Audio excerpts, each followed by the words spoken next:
I'm Cruz Devon, and welcome to This Gay Life. Today we're kind of continuing on our media program. We're doing Media 2, and this time we're going to be talking with Marci Burdick from KY3. She's the news director. I'd like to introduce her right now.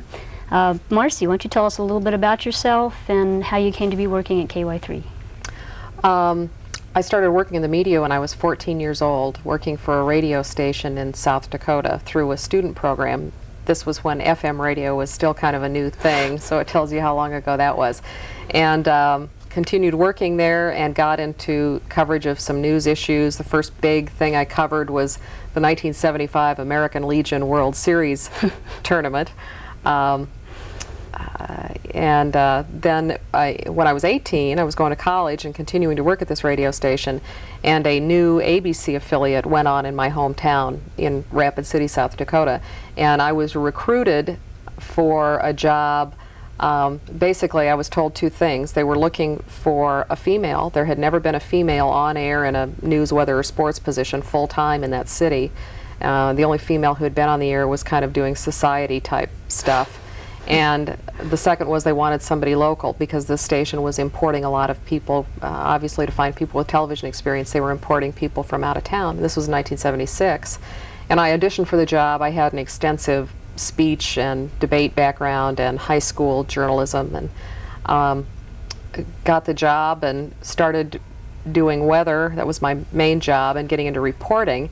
And knew that I was not enough. I mean, I think I was smart enough to figure out that weather reporting was going a more scientific rather than a personality route, and I had no interest. I was taking meteorology courses and things that the station was paying for while I was going to college, and I had no interest in that. I'm not a science kind of person. And so I got more into news, and I was always interested in news and had opportunities to do that. And within about a year and a half, I moved from weather and reporting to being a co-anchor in reporting, and then a year later was made news director at that station. Left that station to work for the other one in town, and stayed there until I was recruited for the job at KY3. And that in of itself was kind of an interesting story. I had worked for the guy who moved me from doing weather to doing news was a news director by the name of Bill Avery, who was born and raised in Springfield. His dad was a former city manager, and he heard about the vacancy and called the then general manager at KY3 and said, I want you to talk to somebody about the job, and the rest is history. And I've been here 6 years this fall. That's great. So, I mean, I didn't realize your background was quite that extensive. But well, it's different. It's not the normal path to the job. Well, most of the people that I talk to in TV and radio, they start off in what you call the society areas and go to weather. And a lot of times people get stuck there, but it's good to see that women in general making their way up into the higher ranks. No, women in television have really kind of hit the glass ceiling and stuck there, have not broken through. When I became a news director for the first time, when I was 21 years old, the percentage of women news directors was in the single digits. It is now about, depending on how you count it, about 15 to 17%. But it has stayed that way for about the last 5 years, going in up or down a percent. In the same period of time, the number of broadcast news organizations has exploded on television. I mean, if you think in the last 5 years of what's happened, CNN has fostered CNN2 and C-SPAN and C-SPAN 2, and all the local programs that are being done, regional programs that are being done, cable programs that are being done, and programs on the national level. There have been an explosion in the number of news jobs and news management jobs, but women holding those positions have kind of frozen at about 15 to 17% of the total pool, and unfortunately we have not broken through in great numbers to take the top management jobs. Those are still dominated by white males, traditionally off one of the east or west coasts. That's a fact. That's statistical. Is that must be the same for all minorities then? As far as, I mean, ethnic minorities, I would say. I'm not sure about those exact numbers, but I don't think that's true, and I'll tell you why. The FCC, especially under the Clinton administration, has placed a renewed emphasis on the recruiting, hiring, and promoting of minority candidates. And I think especially for African American the three of the larger groups, African American, Asian American, and Hispanic American groups, those numbers have steadily climbed. Breaking into management, though, is again the different story. That hasn't happened in as large numbers. Well, with media being kind of one of the cutting edge type industries, I mean, do you see gays and lesbians being thought of as a minority category, or are they just kind of sprinkled in there regardless? I will tell you, I think that's an issue of dissent in our industry.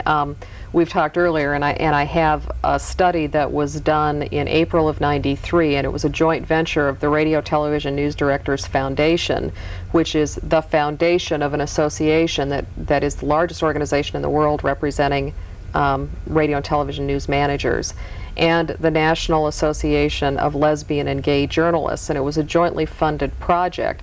What it found is that in major urban areas, that gay and lesbian journalists and journalism beats are far more the norm than they are in smaller and medium markets. And it also found that gay and lesbian journalists are more inclined to be quote unquote out in urban areas than they are in smaller communities.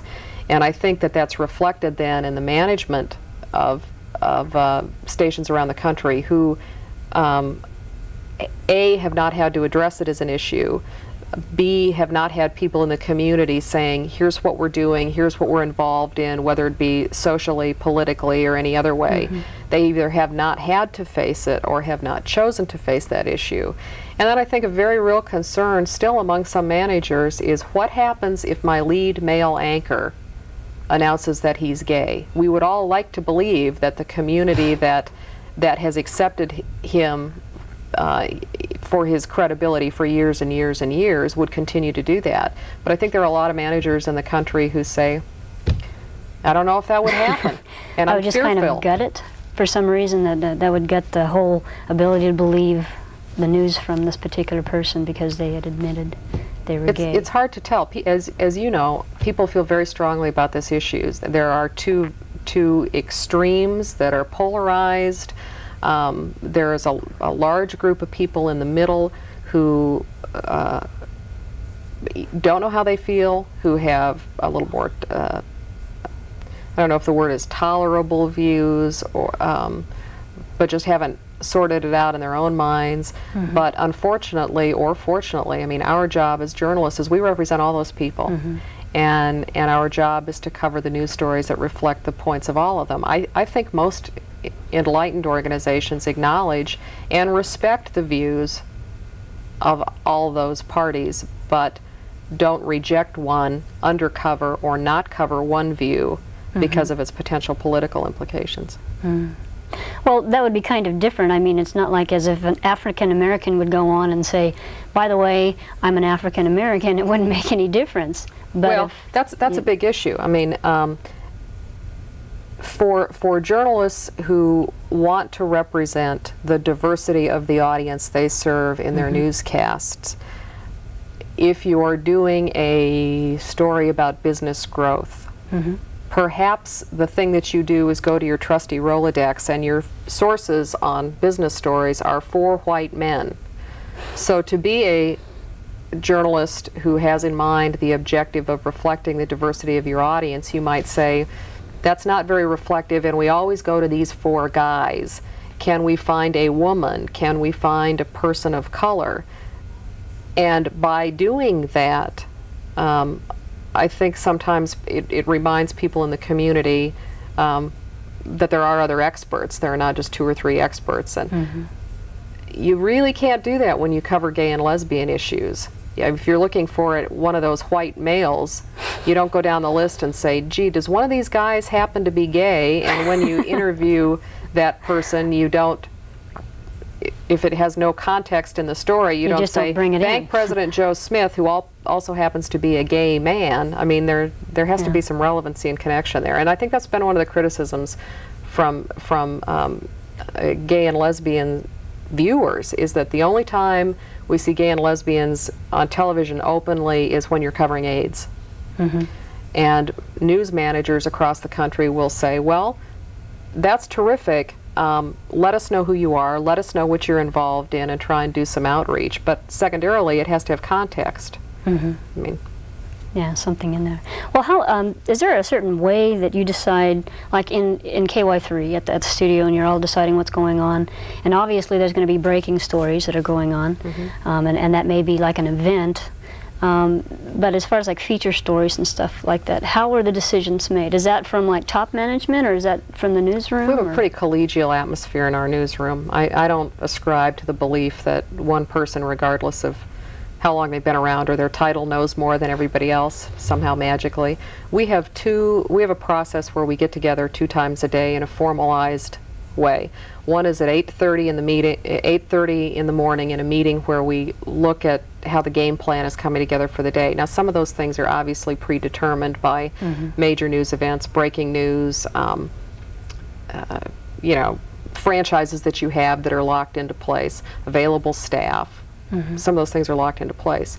On the stories that you have choices on, we talk about them, and we talk about who's interested in the story, why are we doing this story, can we get to the story, what's the focus of the story, what's the viewer interest, and those kind of things, and sort through it that way. Then at 2:30 in the afternoon, we get together in a kind of an editorial meeting with the anchors and the producers and talk about how the day is shaping up for the 6 o'clock news, looking ahead to 10, and same kind of process. Is there usually enough time, I mean, within the breaking news and all that stuff, to do any type of features? I mean, I've seen some things where you do like weekly, like all week long you do a feature on one particular thing or something. I mean, when it comes up on like gay issues or something like that, does that come up very often? No, I'll be honest with you, it hasn't, and I think that part of that is viewer driven. I don't think that the community routinely first makes media organizations generally aware of who they are. In Springfield, Missouri, there are very few people who will be open about the fact that they are gay or lesbians and talk about those issues. I'm trying to think of times that it's come up recently. There was the anniversary of the Stonewall. Yeah. The New York City incident 25 years ago, and there were local commemorations of that. We covered one in Eureka Springs. Wouldn't have known about it had people said, had they not said to us, we're doing this, here's the time, here's the place, here's the contact, here's how many people are going to be involved, here's how many people are going to watch, kind of thing. So you can weigh it against what's going on today, what kind of viewer interest does this have.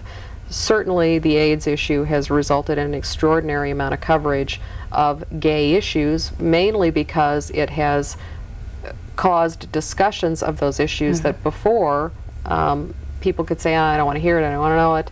This is an issue that everybody needs to know about. The ballot issues that have come up locally and on a statewide basis, gay people have a point of view that should be reflected. People on the other side of the issue who have strongly held religious feelings that are anti-gay also have a point of view, and they need to be reflected, and they should all be pieces of that coverage.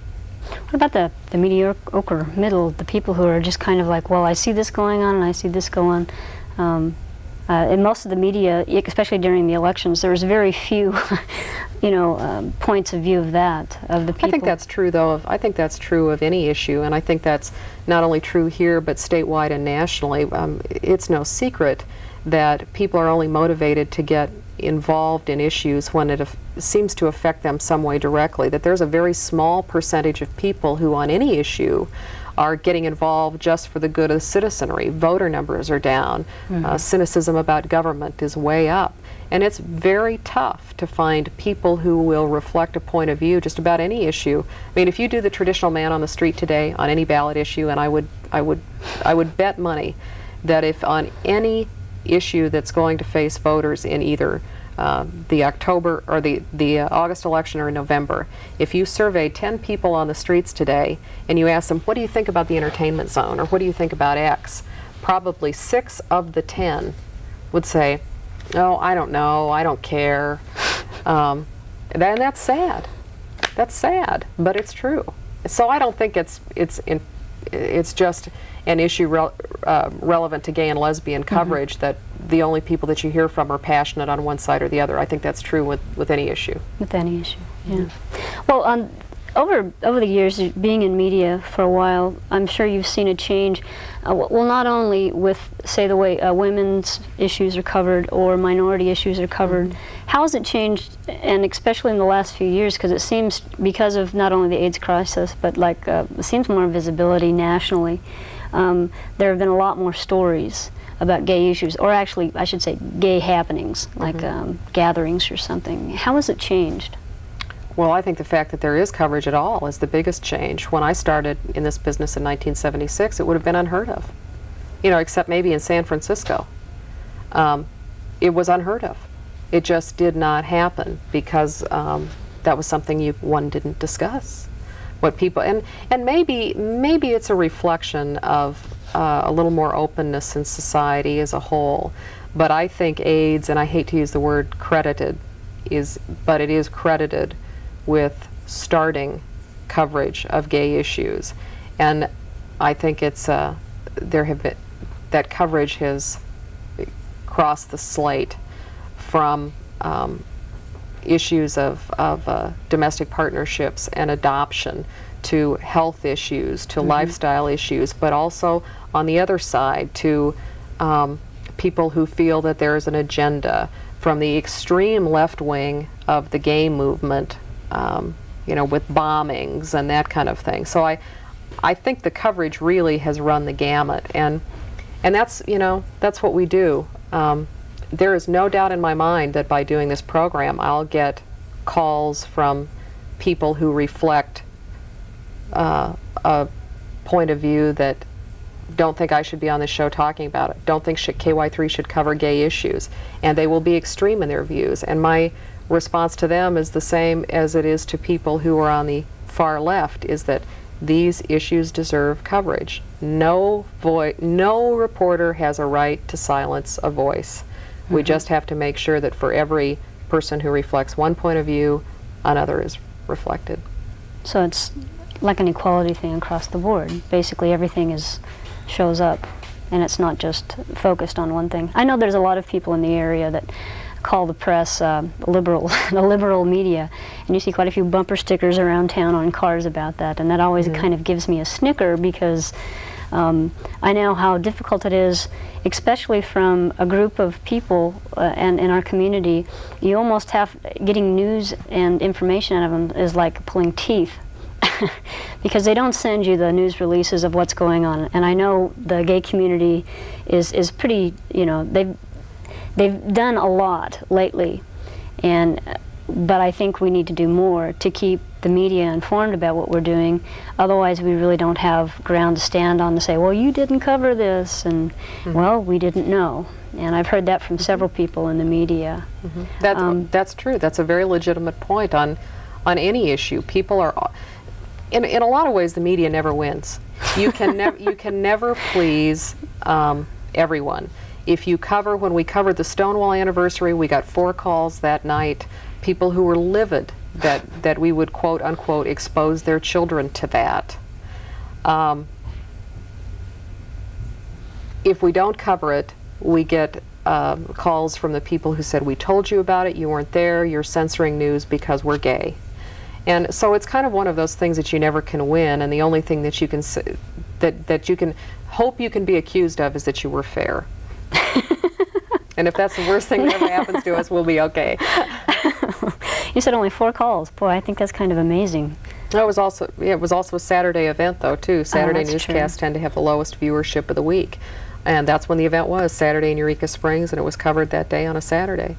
Oh. And there were people who were not pleased that we had covered it. Well, that is encouraging, though, to a little bit.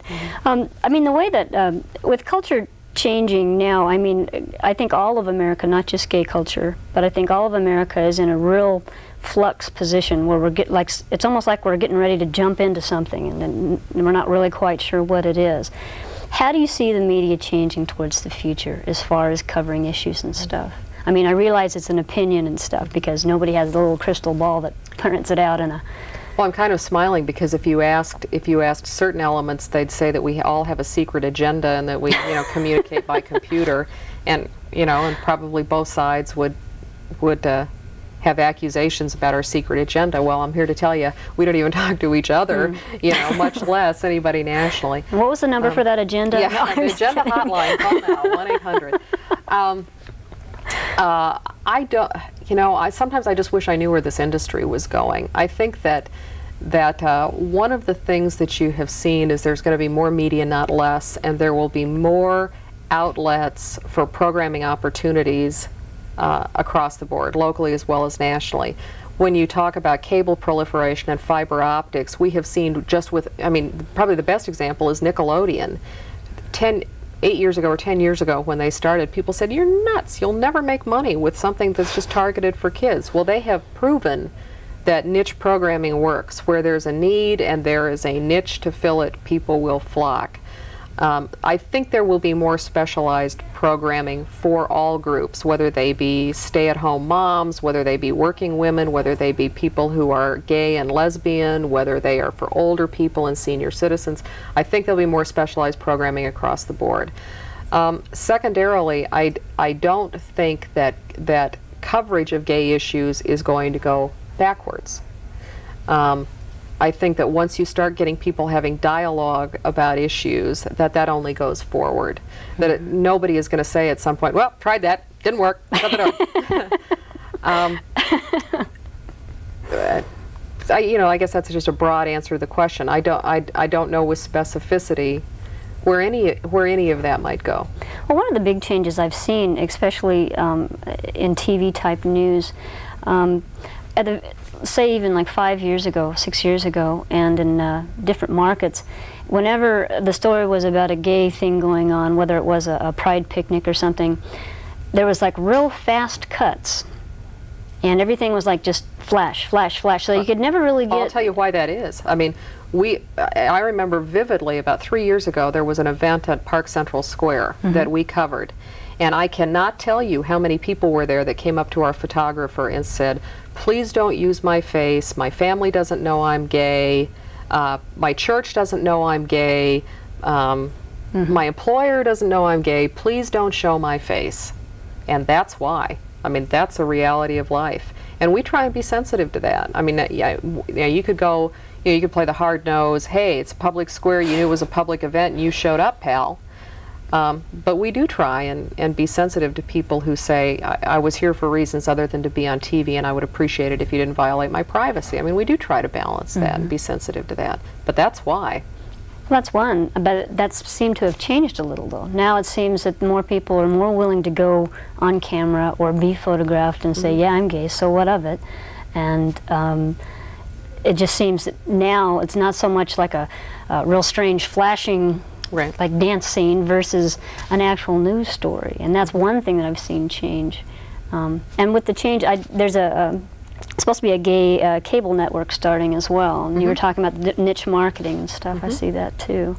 Yeah, I don't think once these discussions start that it will ever go away. It will only expand. And for people who believe passionately and have the right to their opinion that it should not happen, they're going to do what they need to do, and they deserve coverage, but that dialogue continues. And then I think what happens in those kind of issues is people who are in the middle decide where they feel about it. I think that happened with the civil rights movement. You know, that people who didn't care, "Hey, it doesn't affect my life. I don't need black people," you know. I saw one once. Yeah. Started to see things that were happening that they said, I have to make a decision on how I fall on this issue. I also think what you'll see happening, not just in news coverage, but in entertainment coverage. I have to tell you, I frankly resent some of the characters that are gay characters that I see on television now, and the most notable example to me is Roseanne. And I know that program thinks it's being cutting edge and open-minded, but its gay character, in my view, and this is my opinion, is stereotypical.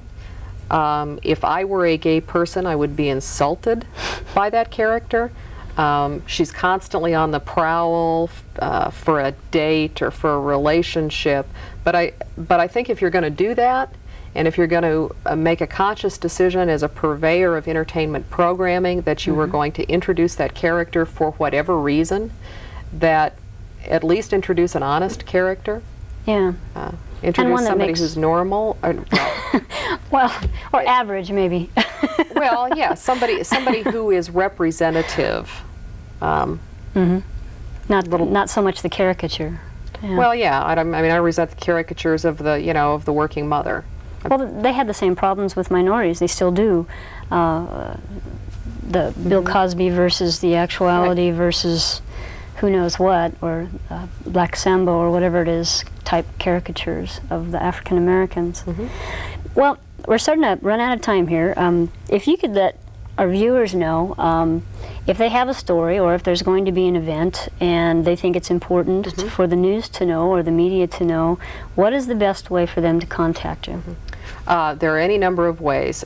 Certainly, we're listed in the phone book, and you can always pick up the phone, call the newsroom at 831-0000, and talk to anybody who answers the phone. We don't have secretaries. We don't screen calls, and you're welcome to do that.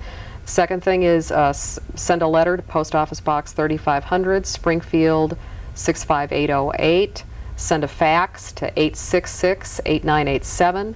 And we also have a tips line, which is a record-a-phone, because we find some people do not feel comfortable talking to people on the phone and would feel more comfortable leaving a message. That number is 1-800-KY3-TIPS. We are also on the Orion system through the Springfield Public Library, and I believe that address is published. I think it's KYTV.com. I'm not very computer literate, so don't hold me to that. Check that first. You can also get us through CompuServe. So there's a lot of different ways that you can go ahead and be contacted. I think it's really important that people understand that the media, although it is a business, it also runs off of information, and I think it's extremely important that we realize that we are part of that information base that they have to work on. And if we don't speak up, if we don't say what's going on in our communities, whether that be the black community or any other minority community or even just the regular at-large community of Springfield, if we don't take the time to talk about things that are happening, they probably won't know unless they accidentally pick it up or for some reason somebody else lets them know. But you can't always count on that. You need to get in there and be part of that. Let them know what's going on. If they think it's kind of like a dull subject and they don't go for it, well, I mean, you haven't lost anything really. Basically, they still know. And who knows, maybe next time if they hear it happening again, they'll say, hey, well, that happened before, and maybe we ought to cover it this time. And that's true with anything. That's true with any story. We tell people that all the time. Please don't be disappointed if we don't show up, but keep calling. Yeah. Well, I'd really like to thank my guest. Is there anything in closing that you'd like to say to the viewing audience? I just like to stress again that we take a tremendous amount of time and devote our resources at outreach, trying to let people know that we're easy to approach, we're very easy to talk to about issues from all points of view. I would just like to say, as the manager, while I'm not out doing stories anymore, which a lot of times I regret, but I am there for people who feel that their voice did not get a fair hearing, to weigh issues of balance, and I'm always happy to do that. Well, thank you for being here, Marci. Sure, thanks for the invitation. And once again, Marci Burdick, News Director at KY3. Thank you for joining us here on This Gay Life. I'm Cruz Devon.